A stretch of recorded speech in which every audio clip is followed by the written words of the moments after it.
Hey guys, what's up? Today we're gonna be making... Is there something there? Anyways, today we're gonna be making a wooden fingerboard. And if you guys are wondering why I'm filming this in a public toilet right now, it's because I'm at a camp with my school. I'm at an art camp and I don't have my setup. And I didn't film an intro because I always film my intros after. I film the rest of the video. So yeah, enjoy the video. Today's gonna be pretty good video. Just how to make a wooden fingerboard. I'm just going to show you everything you need, and I will link all the materials down in the description below. So enjoy the video, and yeah, let's hope that this toilet isn't haunted, and when I leave, I am safe. It was safe. Anyways, I'm gonna go back to my dorm and start editing the video. I'm gonna start editing. Enjoy the video. Goodbye. So, you may be wondering, how do you make the fingerboard? Well, obviously you are, because, I mean, you're on this video, and this video is how to make a fingerboard. But yeah, and the way you're gonna make a wooden fingerboard is you're gonna use this thing called wooden veneers. Wood veneers. Right here, you can see, very thin, almost paper. Well, actually not paper. Paper is much thinner. But you get the point. Very, very thin, right? It's kind of like... It's like a sheet of paper, but instead of paper, it's wood, and it's a tiny bit thicker. But you can see bendy this way, and it's not so very bendy this way. Still bendy, but not as much.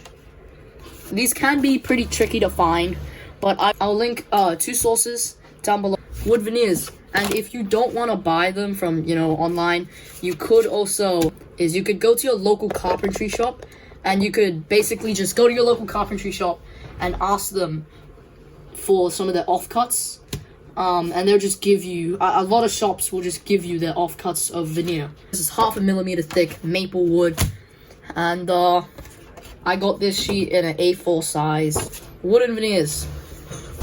First thing you want to do is you're going to want to cut your veneers, and I'm just going to cut it a little bit bigger than a fingerboard. Cut it a little bit bigger. So I think maybe around there and around there. I think that's a good size. So a bit bigger than the fingerboard. I feel like that should be good. I'm gonna go cut out this piece, and I'm gonna also cut out a few more of these, and I'll show you the correct way to cut them, because there is a correct way to cut these. So I'm just gonna, yeah. I've cut the veneer, and I'm gonna show you the correct way to cut it, alright? So, you can see on the wood here, there's there's lines going in each direction, alright? So you can see on this piece, there's lines going this way, and you can see on this piece, you can kind of see how there's lines going up and down. The way you want to cut it is you want 3 pieces with the wood, the grain, or the lines, which is the grain. You want 3 pieces with the grain going up and down, and you want 2 pieces with the grain going side to side. And that just gives you just the standard, that's how you make the standard fingerboard. And the way you're gonna layer them is you're just gonna put 1 piece with the grain going straight up, 1 with the grain going this way, 1 this way, 1 sheet this way, and then you're finished. So, I'm gonna go ahead and I'm gonna glue these together. So, first, I'm just gonna put a piece of cardboard on my desk. But, first things first, you're gonna get something to spread the glue. You could use a brush. First, you're gonna get one of your plies, right? And you're gonna put one of your plies down first. Up and down. I'm gonna get my glue. This is Pono What's Fest. Resistance Hallelujah. It's actually not this glue. I already used all the glue in this bottle. I actually just replaced it with this thing, Powerfix PVA glue, and I put it into the small bottle because this small bottle I can just put it on my desk somewhere. Compared to that big bottle, it's like I just mentioned, big. Shake up the glue, get it real nice and mixed, and then open up the bottle and just spread it around, and then get my spreader, my spreader, and just spread the glue around, and just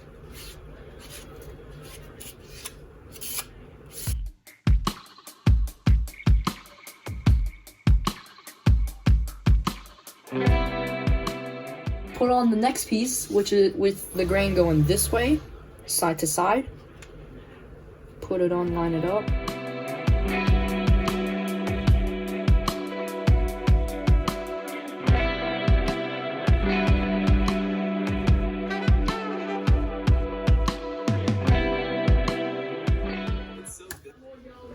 So now I'm gonna put on the last ply and just put it on like this, just like that. Now we have a big wood sandwich. So what I'm gonna do now is I'm gonna get my mold ready. Alright, so I now have my mold. I'm just gonna get 2 pieces of baking paper, just because I don't really want the I don't want the glue to stick to my mold. I'm just gonna put on the piece of paper first, and then get the big wood sandwich. And I'm just gonna stick it in there, and I'm gonna try and make it nice and centered, nice in the middle. Put on the other piece of paper, and then clamp it down.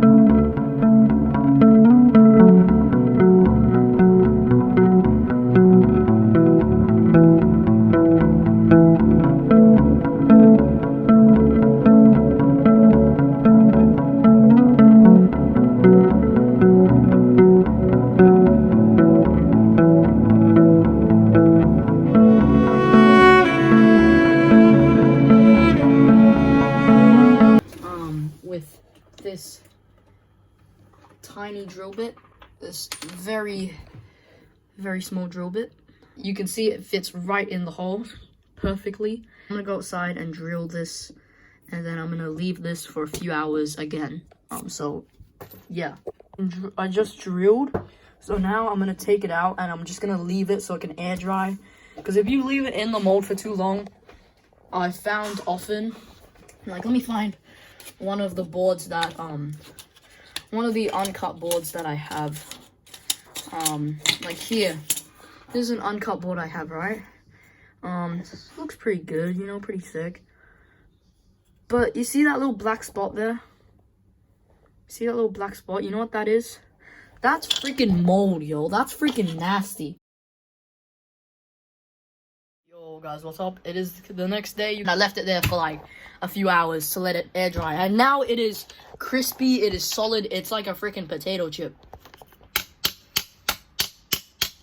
Sounds like a potato chip and it looks like a potato chip. Like the color, like the thickness, like the size, the way it's kind of curved, the way that like the kicks are, and it's kind of curved, looks just like a freaking potato chip. But we're gonna go ahead and cut this and finish it off and do like the last finishing touches. So I'm gonna show you guys how to do that. I'm just gonna mark the line with a pencil, and you could use a pen, but a pencil is probably better. So I'm gonna use a pencil. But you're just gonna push it down, make sure it's nice and tight. Put the pencil in, and you're gonna want to hug the edge and make it sure it's as close to the edge as possible. And there you go. Now I'm gonna take a pair of scissors and cut the rough shape, and then I'll do the finishing touches. Yeah, so you guys can see how I've cut just the rough shape. Very rough on the edges and stuff.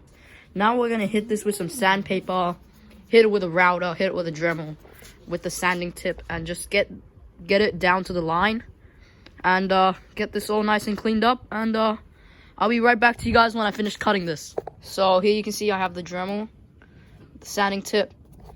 I've clamped it into this vise. I've clamped it very lightly because I don't want to damage it, so I've just clamped it very lightly, just so it doesn't, you know, move, because I don't have a router, like I said, so this is just a makeshift router.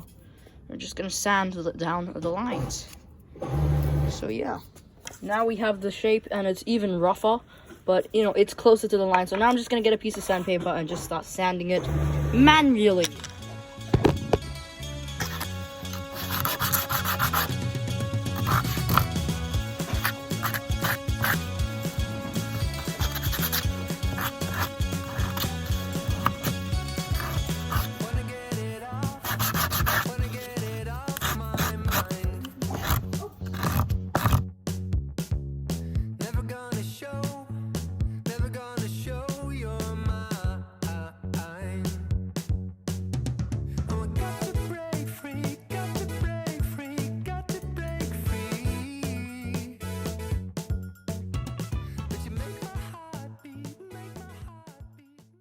Alright guys, we finished shaping the board. What I'm going to do now is I'm going to round the edges, because these edges are quite sharp. And how I'm going to do that is basically, what I'm going to do is I'm just going to get a piece of sandpaper, and I'm just going to go at it at like an angle. You see how this is a fingerboard that I brought. It's a Tech, but you know, actual fingerboards have, you know, that the same thing, right? But you can kind of see how those holes are a little bit bigger and these holes are smaller. And that's actually not true. These holes are the same size, but the difference is the top of the holes are bigger. That's the way you do that. Is you could either just use a slightly bigger drill bit and drill slightly into the holes, or you could use a special drill bit like this, a special rounded drill bit. And then the final step to finishing off this fingerboard is finish. To finish the fingerboard, you need finish. That sounds stupid, but yeah. You just shake it up. Shake it up real good.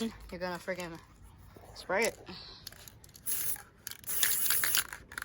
Just actually get the dust out, because sometimes there might be some dust that might get in. So freaking just spray it. And do 1, maybe 2 coats. Let that dry, and I'm gonna finish this off. And yeah. Anyways, I'm probably just gonna end off the video here, because you guys know what the last step is. Spray it, set it up. Anyways, that is how to make a wooden fingerboard.